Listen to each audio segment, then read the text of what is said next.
Okey, bagaimana nak belajar sesuatu ilmu di internet?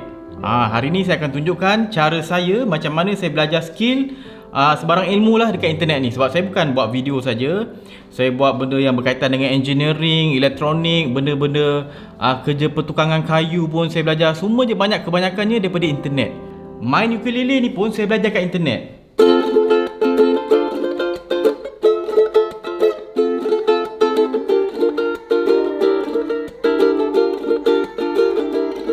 Nampak? Memang banyak benda kita boleh belajar kat internet. Tapi cara dia tu, okay? Sebelum saya nak tunjukkan cara dia, saya ada orang sponsor makanan sini. Terima kasih Abang Zack sebab belanja saya. Daripada Dijari Kitchen. Dia orang belanja saya makan petang ni sambil-sambil saya buat video konten.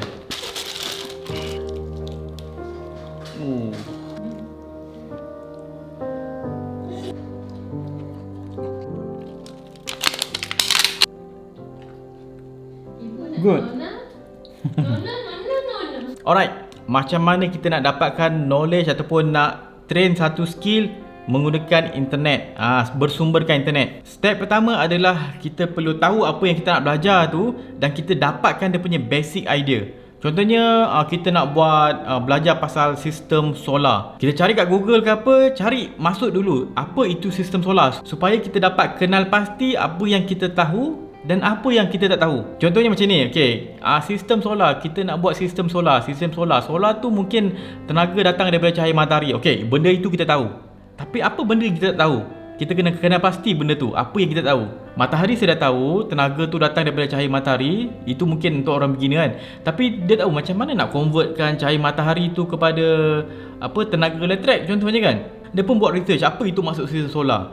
Sistem solar itu adalah sebuah sistem di mana kita convert cahaya matahari kepada tenaga elektrik. Dan untuk convert tenaga cahaya matahari itu kepada tenaga elektrik, kita perlukan beberapa barang. Contohnya, kita perlukan solar panel, solar controller, mungkin bateri untuk simpan tenaga daripada cahaya matahari itu. Kemudian kita nak convert tenaga elektrik daripada cahaya matahari itu kepada tenaga elektrik yang boleh perkakas rumah kita terima.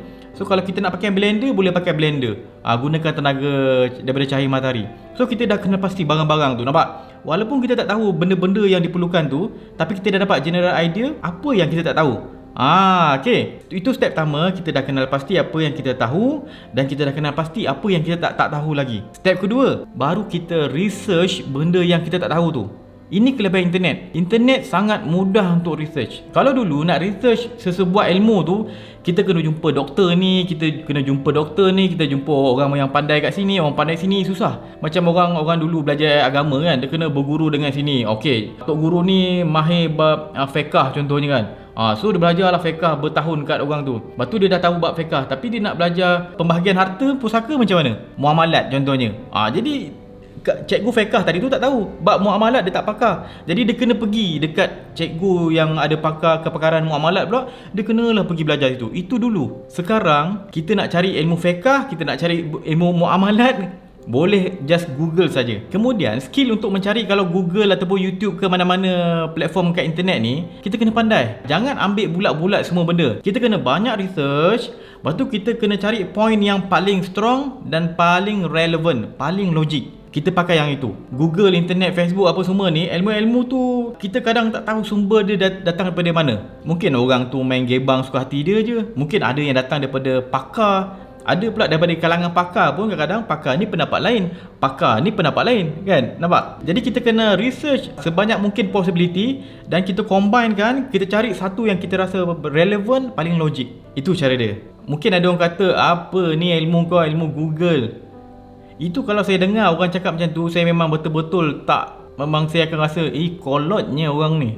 Kalau saya dengar orang cakap macam tu, ilmu Google apa ni, cakap Google je. Tahu tak yang Google ni sebenarnya search engine saja.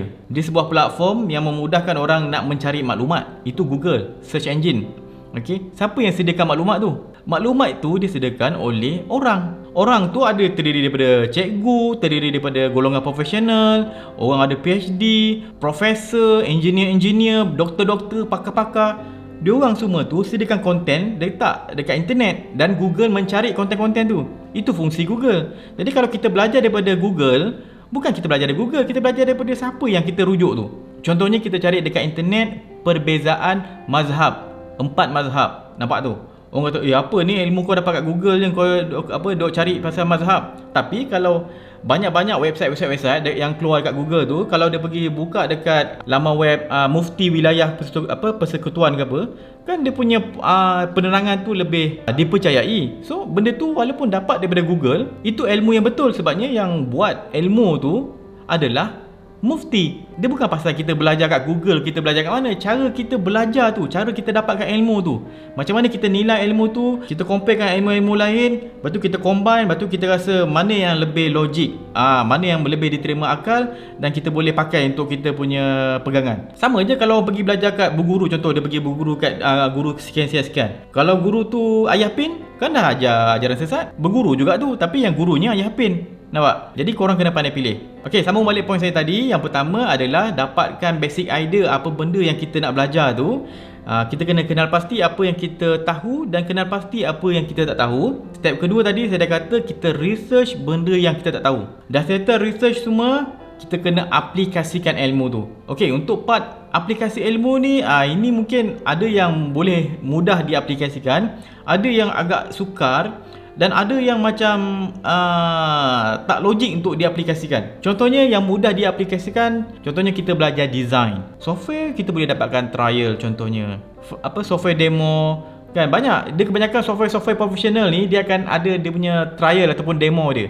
So kita boleh try. Selain daripada program-program ataupun software trial, kita boleh pakai open source punya software. Contohnya kalau kita belajar grafik, kalau profesional punya software, kita pakai Adobe Photoshop. Tapi kalau kita nak jimat kos, kita tak nak keluarkan modal beli beli software tu, kita boleh pakai software open source macam GIMP. Itu boleh digambar juga. Ada banyak solution. Tapi kena ingat, nak belajar online ni bukan limited pada, biasanya orang akan kata, alah kau content creator bolehlah belajar online. Aku nak belajar subjek engineering, tak ada masalah. Saya belajar sistem solar engineering itu, belajar secara online, ikut step saya tadi tu. Apa lagi benda yang bidang orang kata engineering, belajar programming, C++, Java, itu semua engineering. Kita boleh belajar online. Nampak? Siapa kata benda engineering untuk belajar online? Okey, apa lagi? Elektronik. Contoh kita nak belajar elektronik, boleh tak kita belajar online? Boleh. Habis kalau kita dah belajar step 1, step 2 tadi dah okey, macam mana kita nak aplikasikan sebab kita tak ada barang elektronik? Boleh, kita ada satu benda namanya simulator. Senang cerita, simulator ni adalah sebuah program yang dicipta, dibina, dibangunkan oleh engineer untuk simulate sesuatu. Contohnya kalau kita belajar elektronik tadi kan, macam mana kita nak test perintang letak sini, voltage sumber tenaga bateri letak sini, lepas tu kita ada diode sini, kita buat rectifier ke, kita buat letak kapasitor sini, apa jadi? Voltage dekat perintang ni berapa? Voltage dekat kapasitor tu akan jadi berapa? So kita nak belajar macam tu. Nak buat sendiri kita mungkin tak berani, mungkin kita takut tersilap ke apa, kena short ke, kita takut contohnya kan. Modal pun tak ada nak beli multimeter, oscillator bagai nak tengok signal kan. Kita ada online simulator. Ini untuk kalau nak belajar elektronik, kita boleh belajar menggunakan simulator macam ni. Contohnya Circuit Lab ni, nampak ni, kita boleh buat litar sendiri dan kita boleh eksperimen. Kalau macam ni aerodinamik pun kita ada online simulator. Boleh adjust material apa, bentuk kereta macam ni macam mana, apa efek angin dia, boleh belajar juga. Ini satu lagi software namanya Blender, free, percuma. Boleh bukan setakat buat animation je, kita boleh buat fluid, fizik, itu semua engineer punya subjek. Nampak tadi saya dah tunjuk, bukan setakat nak simulate benda-benda engineering, electrical engineering saja. Kita boleh simulate mechanical, thermodynamic, kekuatan structure. Banyak tools ada dekat online ni. Kalau belajar kat internet ni memang kita tak dapat lah sertifikat tu kan. Sebab kalau macam kita memang niat belajar tu nak dapatkan sertifikat, nak tak nak kena masuk U lah. Tapi kalau kita memang niat nak belajar tu sebab kita nak dapat skill tu, kita tak perlu masuk U sebenarnya. Saya bukan nak halang orang masuk U, saya cuma nak beritahu sekarang ni zaman dah moden. Ilmu ni ada kat mana-mana. Just depend pada kita je nak usahakan macam mana. Ada dua, komunikasi dan tools. Dua ni makin naik, makin dahsyat ilmu, makin bersepah. Jadi kita kena pandai aplikasikan. Walaupun bukan semua benda yang kita boleh aplikasikan direct. Contohnya macam benda-benda yang melibatkan nyawa, macam doktor kan, nak tak nak kita kena belajar you lah. Kalau tak, macam mana kita nak belajar bedah tangan orang? Takkan kita nak bedah tangan kita sendiri? Takkan kita nak buat apa, ambil mayat ke apa, bedah mayat, tengok sendiri kan, kita gali kubur, tengok mayat ni bau mati ni kan, tu gali kubur, tengok okey, belah mayat dia untuk belajar kan, mana boleh. So benda-benda macam tu kena masuk universiti. Saya boleh kata dalam 30% lah, 30%, 20%, 30% sahaja yang kalau nak dapat knowledge tu betul-betul kita kena masuk universiti. Selebihnya bagi saya kita boleh dapatkan secara online. Kita boleh belajar secara online. Yang kritikal kena masuk universiti. Tapi selebihnya insya-Allah kita boleh belajar secara online saja. Itu saja sharing saya pada hari ini. Macam mana nak dapatkan ilmu di internet ataupun macam mana nak belajar skill daripada internet saja. Okey. Itu saja, jumpa lagi. Saya Muhammad Syafiq. Jangan lupa follow Berani Buat, subscribe YouTube Berani Buat. Assalamualaikum. Ada juga